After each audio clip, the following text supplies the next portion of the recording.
Just real quick, real quick. Testing 1, 2, 3. You know how we do when we getting the party just started, man. Sooner or later, I'm gonna get my open cloud to manage my broadcast. Right now, I'm getting it to begin managing um my WAP community.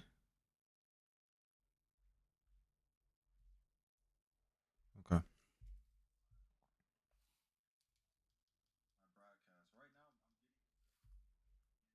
Okay, cool. We're good. We are all good. So, what's going on, beautiful people? Welcome back to the live show, the AI Educate live show. This is where we go over news, AI apps, platforms. Sometimes we'll do walkthroughs, sometimes it'll just be talking about stuff, showcasing. But excuse me, today there's a couple things that I want to bring to you guys' attention. And one was just something that I skipped covering, but another is something that is actually pretty crazy. So, um, I don't know if you guys know, but apparently Deepseek's new model is actually trained on NVIDIA's Blackwell chips. And if you don't know, there's a full US export ban on those chips. So it's like, okay, how were they able to do that? You know? Um, and people are saying, I don't know how it accelerates Chinese self-reliance if they are all bought black market and smuggled. The only thing it does is line the pockets of smugglers. Of course, China will be able to find and get their hands on these chips. Lots of things are banned and regular. Yeah, so people aren't surprised, and honestly, I'm not surprised either. It's only a matter of time before Chinese models really catch up, and when they do, I don't think we're gonna be even worried about um chip bans and stuff like that. Like, people are just gonna be using whatever. It's not even gonna be a problem. But um let me see if I can pull this up real quick.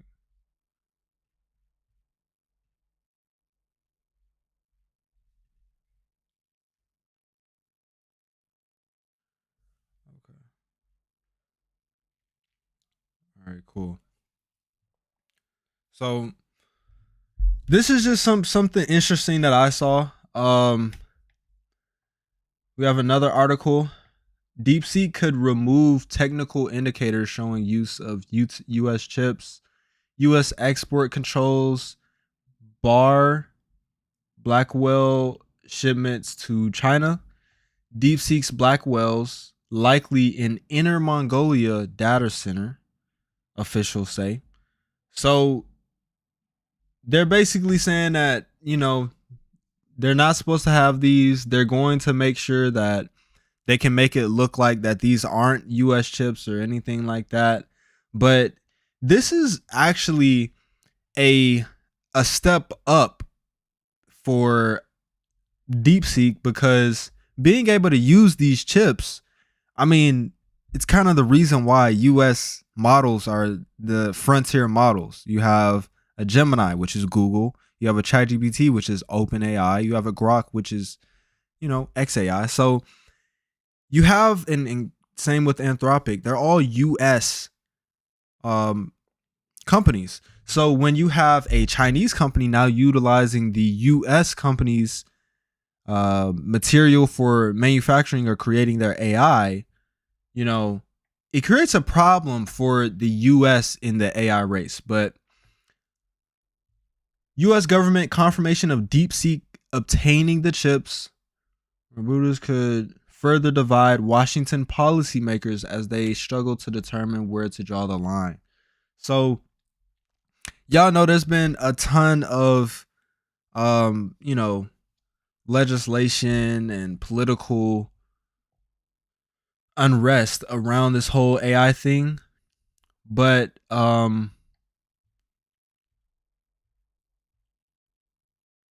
it's only going to continue. I mean, they see the power of AI. Everybody knows the power of AI. Well, not everybody, but at least policymakers know the power of AI. So, um, and the thing is, companies want to make money. You know, Nvidia wants to make money. Of course, the US is a great partner for them, but at the end of the day, they want to sell their product.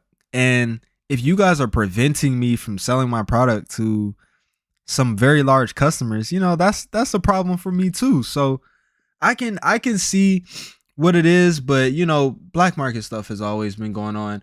But that's enough for the Deepseek, and now we are going to get into Gemini 3.1 Pro. Okay, so if you guys did not notice, I believe this was sometime last week, or either early this week or sometime last week. I want to say even a couple of weeks ago, but Gemini 3.1 Pro came out.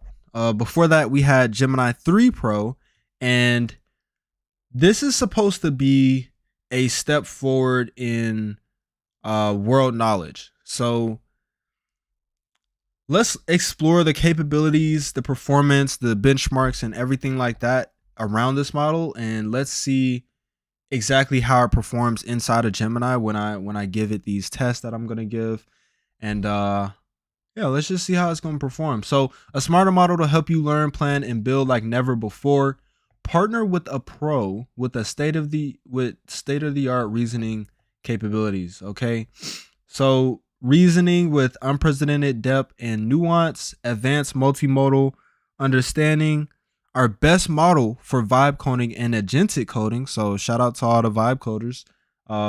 If you probably already tried this model, but improved agentic capabilities. And I've been using Gemini 3 Pro 3.1 Pro as my OpenClaw main model because it's been you know, finding an OpenClaw model that actually works. If you're not using Opus 4.6 or at least a Sonnet 4.6, you're not really going to get the most out of OpenClaw. So I've been using 3.1 Pro inside of that, and it's been really, really good.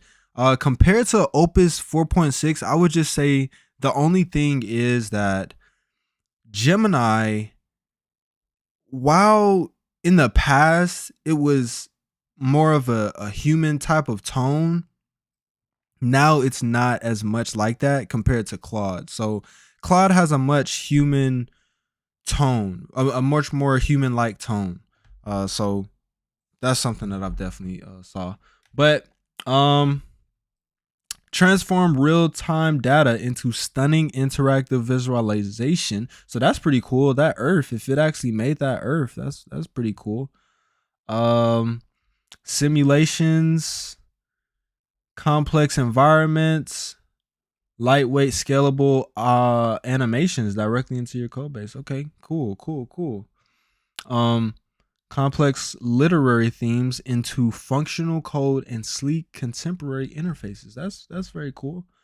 Okay, so we can use Gemini 3.1 Pro in Google Anti-Gravity. If you don't know what that is, I'll show you guys what that is really, really quickly because we're actually going to be using this later in the stream.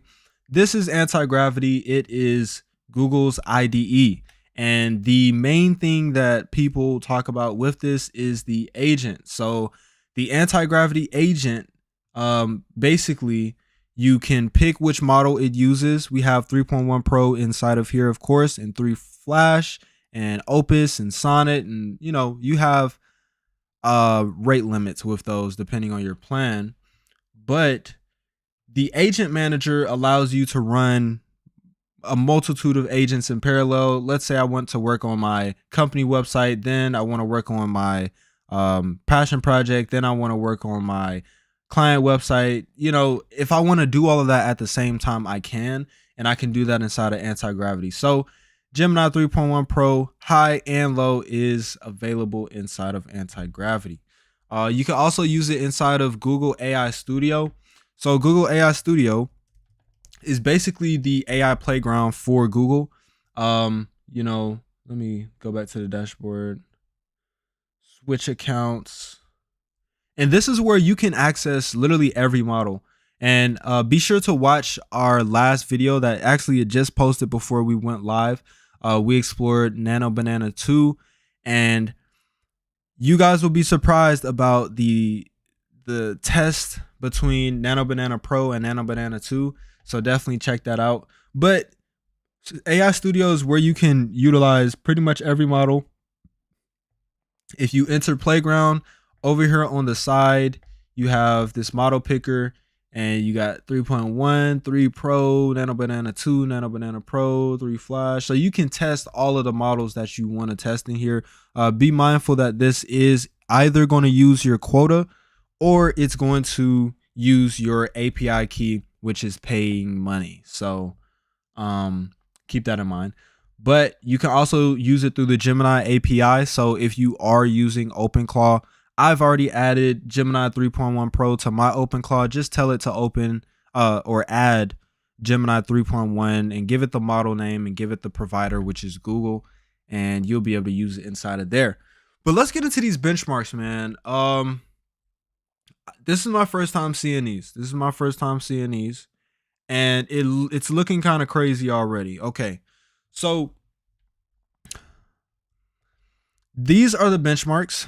And right off the bat, we got humanity's last exam is a 44.4.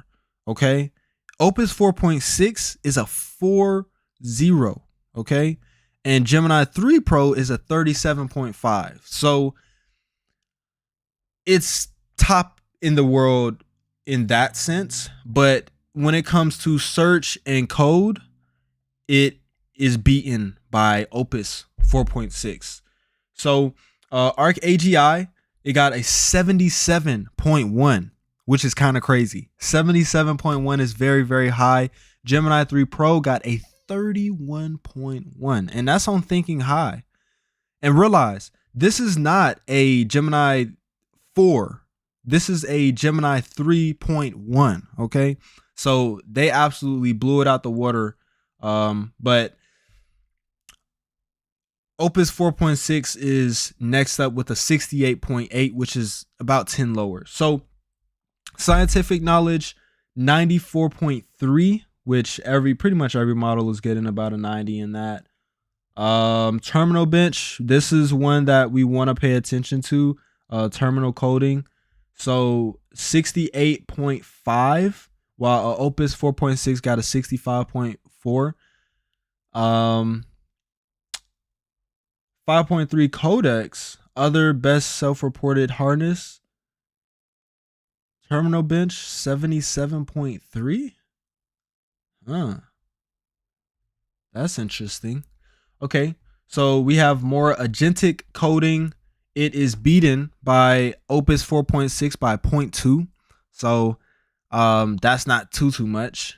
But, you know, these have always been the models that people are looking at. Opus 4.6 and whatever Gemini Pro is out.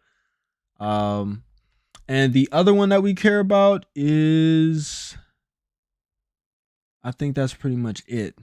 Yeah, that's pretty much it that we care about. So it's in the lead in a few things. Opus 4.6 is in the lead in a couple things. And we can see the model information. If you do want to add, let me see the model card so I can get you guys the model name and stuff like that.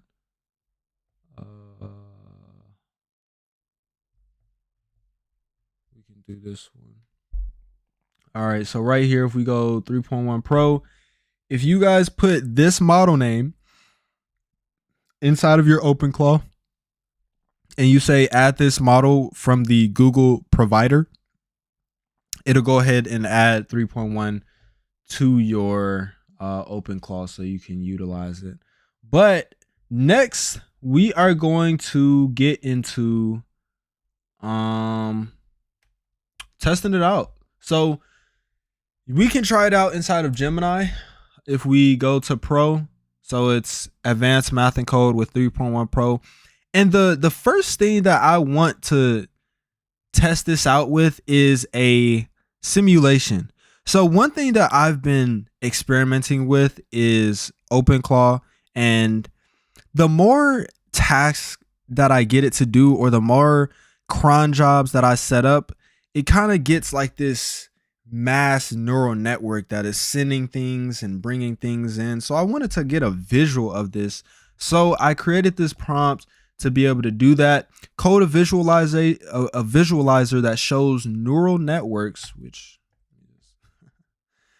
of OpenClaw agents and its sub agents, or showing the task from the main agent to the sub agents, and an animation showing outgoing or incoming data.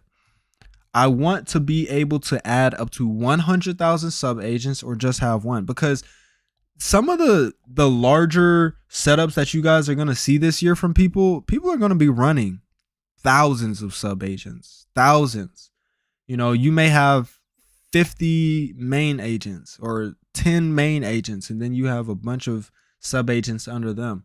Make it simple enough to be able to let people see how many tasks are actually happening when they say they want a comprehensive OpenClaw setup. So that's the real reason for this. I wanted to kind of get a price for it as well, because I'm about to make a video on this, which is basically going to go over the pricing of OpenClaw, because it gets expensive.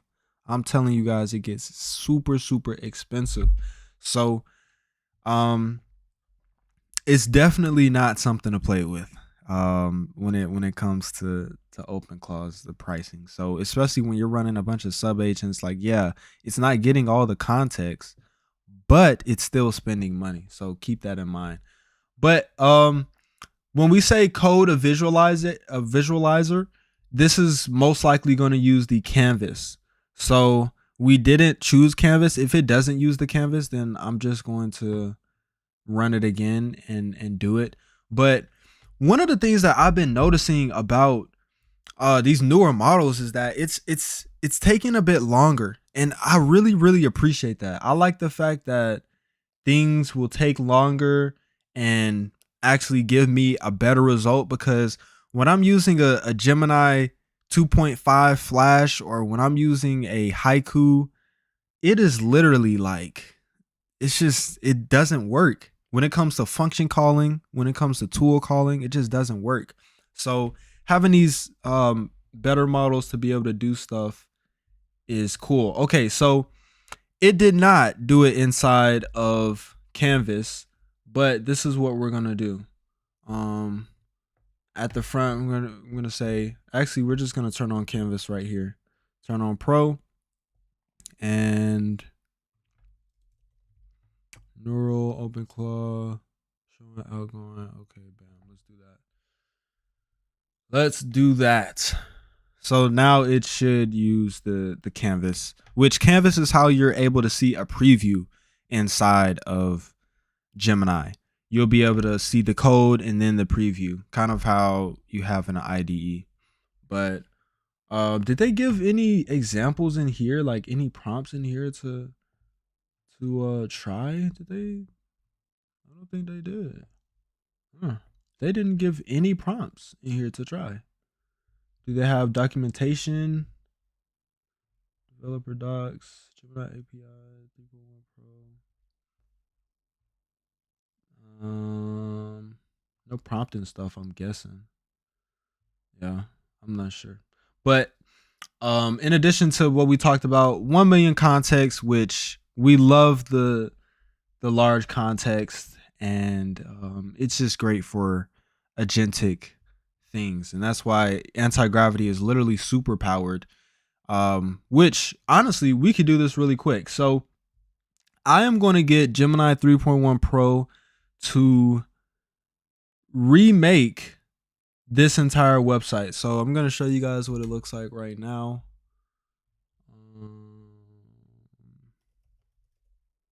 Right here. So this is the website right now. It is a medical website. Kind of simple, kind of bare. Like it's cool, but it's not cool. So what we're gonna do is get anti-gravity to do this for us. And what we're gonna do is go to high, we're gonna go to plan, we're gonna go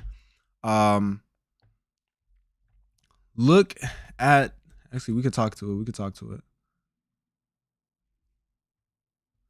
I want you to analyze this entire website UI and UX experience, and I want you to overhaul it to make it much more polished, look much better, and function much better. But I want you to keep all of the copy the same and things of that nature. I want this to be a complete overhaul, so it should be global and not just one single page. Okay. I want you to analyze. Am I talking out loud? Am I talking out loud? That's crazy. Okay. Bam. We send that. And now we're going to go back over to Gemini and we have our visualizer. Look at this. So this went ahead and coded out a visualizer, massive scale handling. So 1 to 100,000. Adaptive rendering, when you have fewer than 2,000 nodes, it draws detailed connections and pulsing glowing dots. As you push it intelligently, switch to a high performance particle renderer. Okay, so that's pretty intuitive right there. When it comes to the actual rendering of this stuff, it's rendering in a different way when it gets to larger quantities. Real-time traffic animation, interactive camera, you can drag the canvas to pan around. OpenClaw theme, I matched the UI to standard OpenClaw terminologies. Wow, okay. So this is the code, just one file. We got this. So we have this slider right here, which allows us to increase the number of subagents. So we got 12 right there. And then we got task throughput. So how many tasks are we giving this thing? If it's medium, then, you know, medium is stream, gateway task, data packets, and we could turn this all the way up if we want to, but we can pan, we can drag, and we can adjust the subagents. So on average, I think most people are going to be having about 12 subagents and maybe like 3 regular agents. But for my setup that I have right now, I have 3 other agents compared to my main agent. So I have my main agent and then I have my other agents that it's talking to. And this is really letting me see, okay, when I'm giving a job to my orchestrator agent, it's communicating to them in this way and they're sending it back this type of way. That's what this visualizer was for. So fun little experiment. Gemini 3.1 Pro is supercharging pretty much every Google app now. So Stitch, Whisk, Flow, all of them are getting upgrades with Gemini 3.1 Pro. And we actually have a video coming out tomorrow talking about Google Opal. So cool. So it built this out in not too much time. Now let's check on our website. So it has begun running and hopefully we do not hit our rate limits. That would not be favorable. So it's changed out the UI. It wants to go premium. Is to completely overhaul to a state-of-the-art premium aesthetic while preserving all existing copy colors, deepening the navy for richer contrast, components transitioning from basic cards to elevated glass morphic cards. Oh my goodness. Introducing smooth entrance animations and animated gradient backgrounds, upgrading sections to use modern grid systems like bento layouts. Okay, cool. It sounds like it's gonna do a lot of good stuff. We got the global CSS, we got the tailwind, we got the header and the footer. It's gonna modify the page.tsx, and we're gonna get a product. But you know, if you are new to vibe coding, anti-gravity is one place that I would recommend you go first. Like Google Anti-Gravity is literally the easiest way to be able to build apps, because this is what you could do. You could say open recent, actually you could say open folder. Is this going to open in the same workspace? You can say open folder, and let's say you create a new folder, Clear project. Okay. You can open this new folder. It's gonna open in a new window. I know this thing did not just close.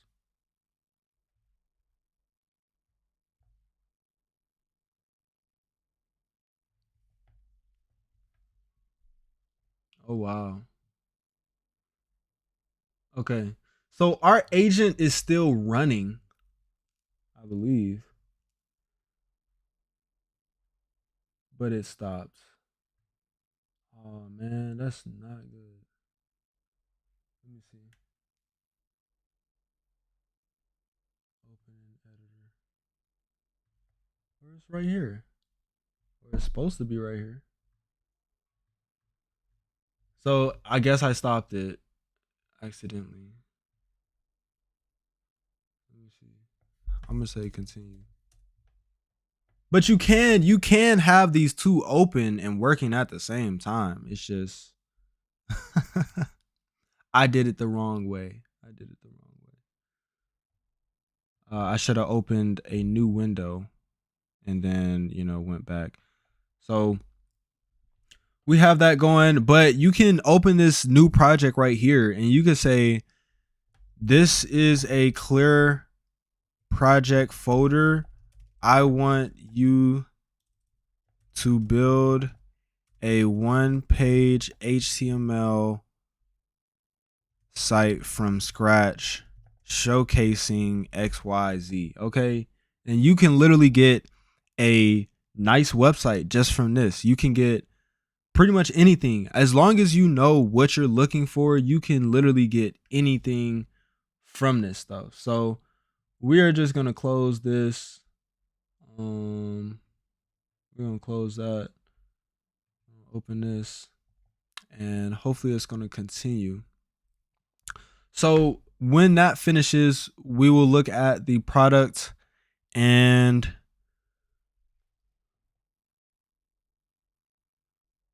I'm very eager to see what this is going to do, because it sees that it's a medical website and it sees that it's for seniors. It didn't say anything about that, but you know, whatever. Let's see what it's thinking about. I'm not focused on the home page overhaul. Next phase. All right, bam. So it's editing the page. Took away a bunch of stuff. Implementation plan. Task. Where's task at? Implementation.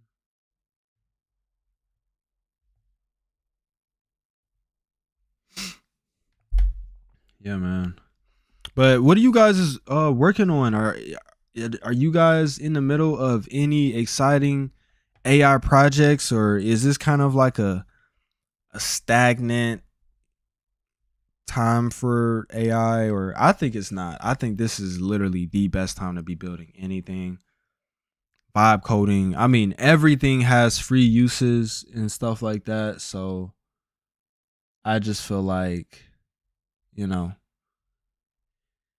if you're not using AI at this point and you're just sitting on the sidelines and you're scared, I don't know what to tell you anymore. I could just showcase the power of this stuff and showcase exactly what this is, but if somebody's scared, I can't really help that. But let's let this do its thing, and we will be back in a second.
So it is still going, but it's making a lot of changes. I mean, it's making a lot of changes, so I can't be mad at it. Advancing towards completion, editing all of the pages.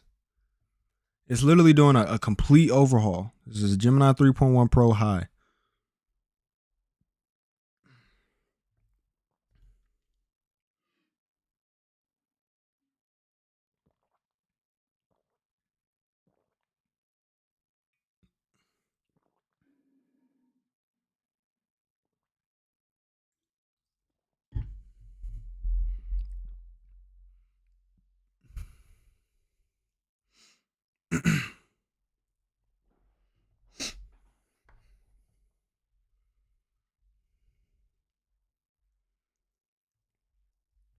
I think in the meantime we can try out some other stuff.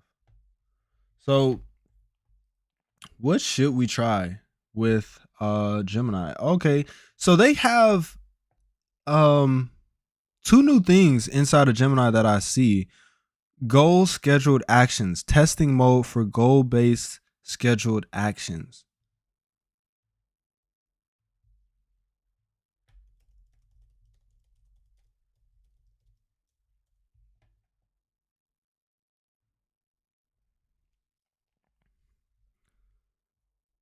This is a testing mode designed for executing tasks that require planning and timed execution to meet a specific outcome. Instead of just generating a text response, this mode allows the AI to set a goal and then schedule a sequence of actions over time to achieve it. Think of it as the model acting more like an autonomous agent that doesn't just talk but actually manages a process or triggers tools on a schedule. Since it's in testing phase, it's likely meant for more complex workflows where you want the system to handle follow-ups or background tasks without you. Okay. What would be an example of use? Like, would I set this email up to haggle over email? I feel like the inevitable consequence would be a bunch of AI ending up deadlocked. Automates prompts to run at set times or intervals, performs tasks such as summarizing emails, providing news updates, or generating content. So the goal scheduled actions is basically kind of like an agent, but scheduled. So you can say, get this done for me. Let's test it out. Okay. Let's test this out.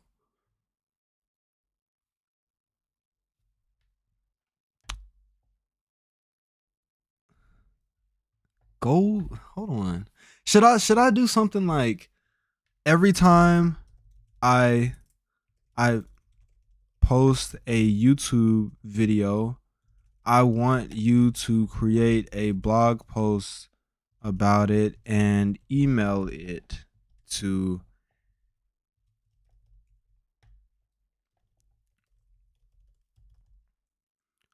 goal scheduled actions.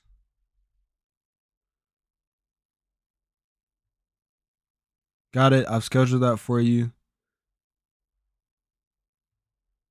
Check for any new YouTube videos I have posted. If there is a new video, create a blog post. It doesn't have all of the information it needs to do this. Check for any new YouTube videos.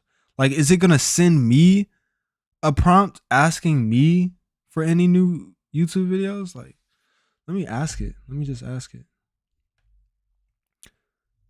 Do you need my channel URL? Do you need my channel URL? Yes, please provide the best way to show checking account. /@DeloBrands. If you are not subscribed to @DeloBrands, make sure you are subscribed to @DeloBrands. Okay. Whenever a new video is posted, item and job post, send it over. Once I see your most recent upload was about OpenClaw. It looks like a fascinating look. Since I've already set up the daily check, I'll start looking for new uploads from this point forward. Will that? Yes. Yes, do that. So I'm guessing that, wow.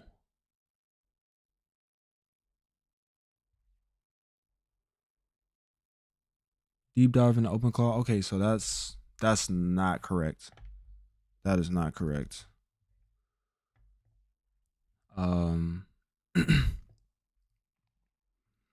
So you're using OpenClaw wrong if you don't use Telegram.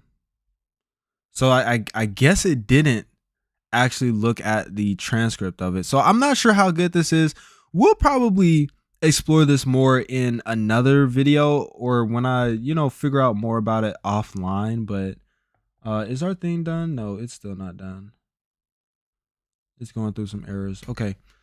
So that's a new feature, but also music inside of Gemini. So they have these cool templates or tracks that you can remix, but you can also type something in here. So let's say we want an intro song for AI Educate. Create a tech and futuristic intro jingle for an AI YouTube channel called AI Educate. So let's see. All right, we just got notified that our agent is done on anti-gravity, and we are now about to check out some music from this. So bam, look at all these changes. Look at all of these changes, man. And now we're going to say to Gemini 3 Flash, start locally and open it for me to see. Okay, we could do this ourselves, but we're just gonna get that thing to do it. Whatever. npm run dev localhost browser launcher. Bam. I did not open that, guys. I did not open that.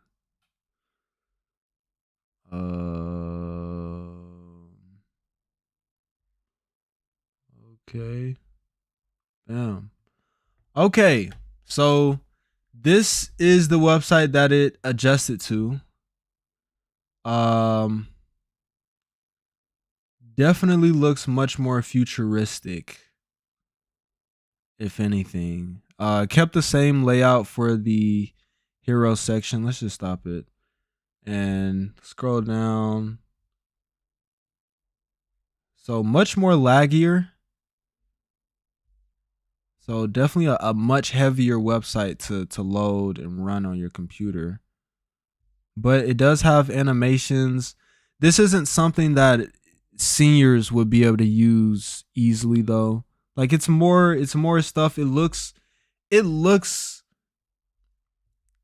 nah. I don't think it did it.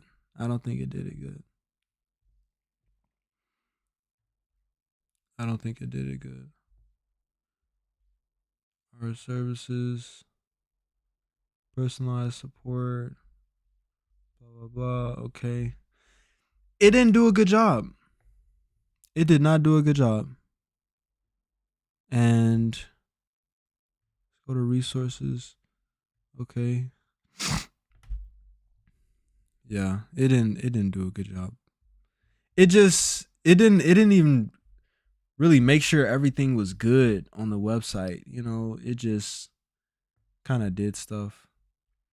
Like I didn't give it any clear instructions, but I just wanted to see what it would come up with. Like what would anti-gravity have come up with? And if we want to do a side by side, we can do a side by side real quick of the website before and the website after. Okay, so this is the before. Actually, we'll just open it full. So this is the before. Clear header at the top, sticky nav. Everything is readable. It doesn't look the absolute best, but compared to this one, I mean, I don't see any seniors using this website. And I think that it should have noticed that this site is for seniors. This is my favorite part about what it changed. This right here. This and these. That's it.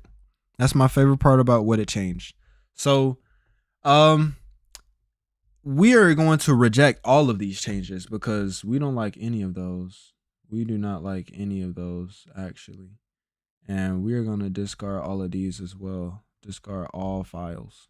Yeah, we don't want any of those. So we got our music. Okay, so we said we wanted to create a tech and futuristic intro jingle for an AI YouTube channel called AI Educate. Okay, so let's listen to this, and I am going to make sure that this is on multi output. Should I have this on multi output?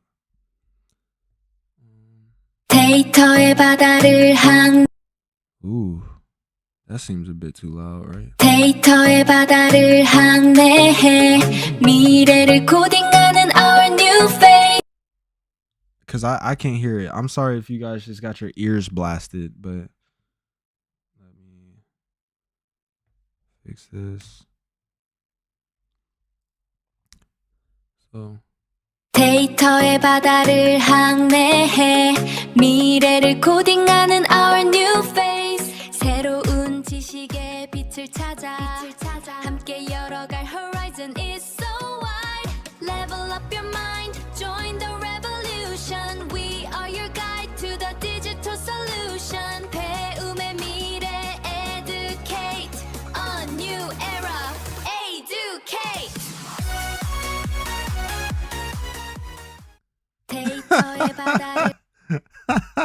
So basically it made like a Korean pop or like a Japanese anime type of song for educate. That's funny. That's really funny. Let's try out something else. Create music.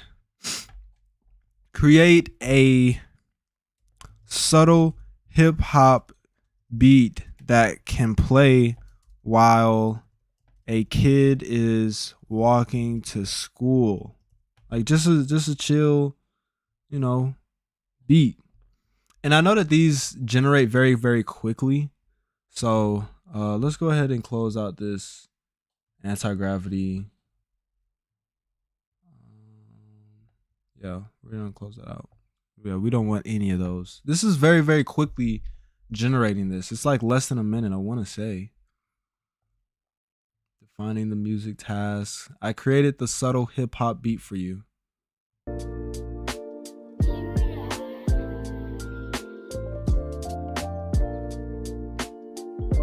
Okay. Let me know what you guys think.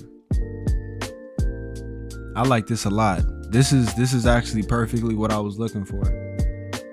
A subtle hip hop beat that can play while a kid is walking to school. I like it. All right. So that is the new Gemini 3.1 Pro update. We went over a little bit yesterday of Nano Banana 2, and we also touched on Google Opal. So definitely check out those. We also uploaded our video for Nano Banana 2. And if you guys want to check out the live from yesterday, that is right here. So that's it for today. The only thing that I wanted to talk about other than all of that stuff was choosing the right model to use. So let me just save this really quick and open it. So I'm not even sure if this is going to give me the infographic that I'm looking for, but let's just say it is. Okay, so yeah, this is a lot.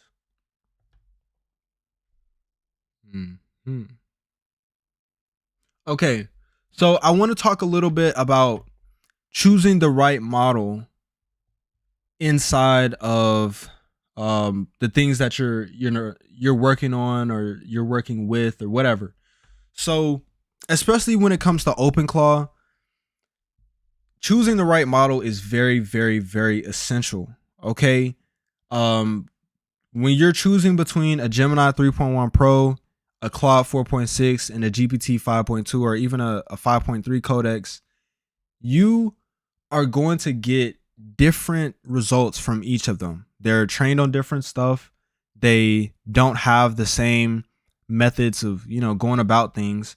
And it's actually very, very important to choose the right model. So in terms of pure reasoning, what we went over today was Gemini 3.1 Pro, and that currently is in the lead. So they don't have Opus right here, but I believe Opus was a 68 or something like that. So it's still 10 above that.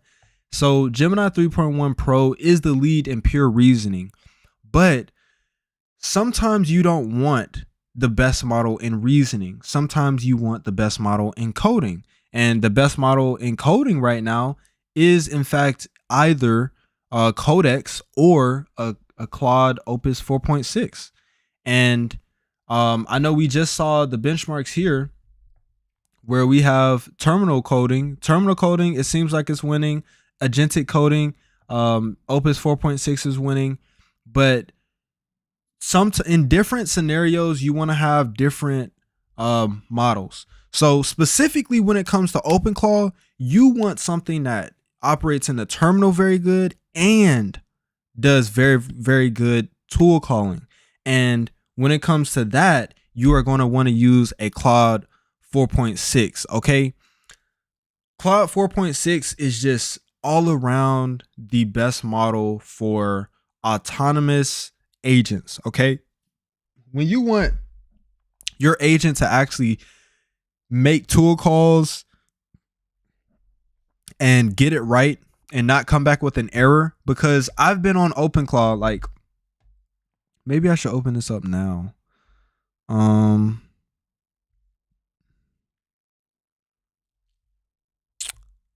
me see.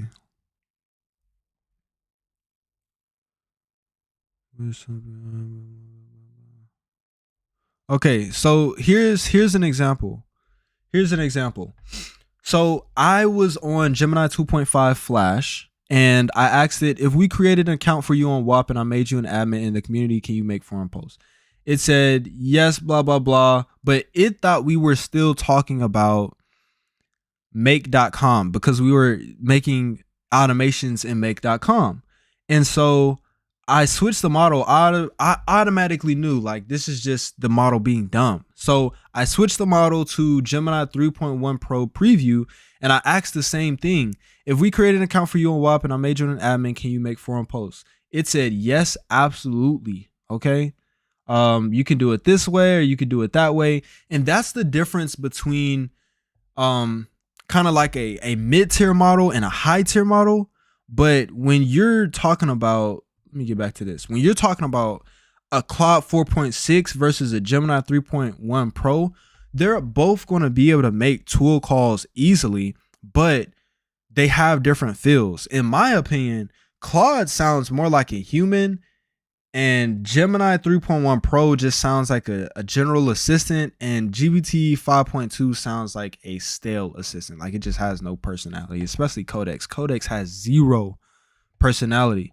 So this is what I would do. If you want something that's very creative, if you want something that's very well thought out, I would use Gemini 3.1 Pro. If it's for things like writing articles or proofreading or stuff like that, I would choose that. If you're looking to get stuff done with AI, I would use Claude 4.6, Sonnet, or Opus. Sonnet is very, very good. Sonnet is one of my main models that I use on OpenClaw, but it's great for computer use, automated operations, and cost-effective long context. But when you want to, really back to back have something that is going to just get it done, that's a GPT 5.2. High volume tool calling and repeated context loops with caching, that's the one that you want to use for that. So as you could tell, the general one is Claude. And if you can't figure out which one to use, then Claude is the way to go. Now, these things have different pricing. Okay. So if we go to models on OpenRouter and we go to compare, we can add in these models right here. 3.1 Pro, we have a Claude Opus 4.6, and we have a GPT 5.2. Okay. And if you look at these, they have different costs.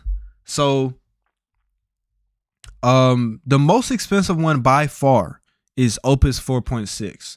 And we'll take a look at Sonnet, but that's the most expensive one. It's $5 for 1,000,000 tokens of input and $25 for 1,000,000 tokens of output. So let's say that every single one of your requests to Claude Opus is going to use up at least 200 to 300,000 tokens.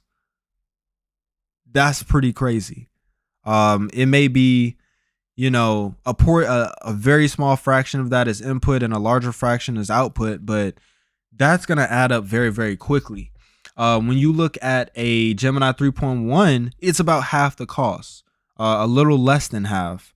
And when you see a GPT 5.2, it's even lower, but it has a higher output.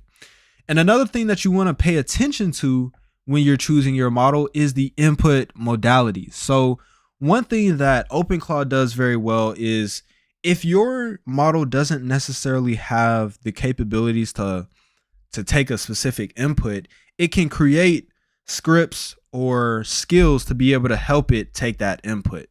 But if you want something that's just natively, you can give pretty much anything to any of these models. But let me put that as Anthropic. Put that there. Okay. It's just which ones are meant for that and things of that nature. You have max tokens of 400K for GPT 5.2, but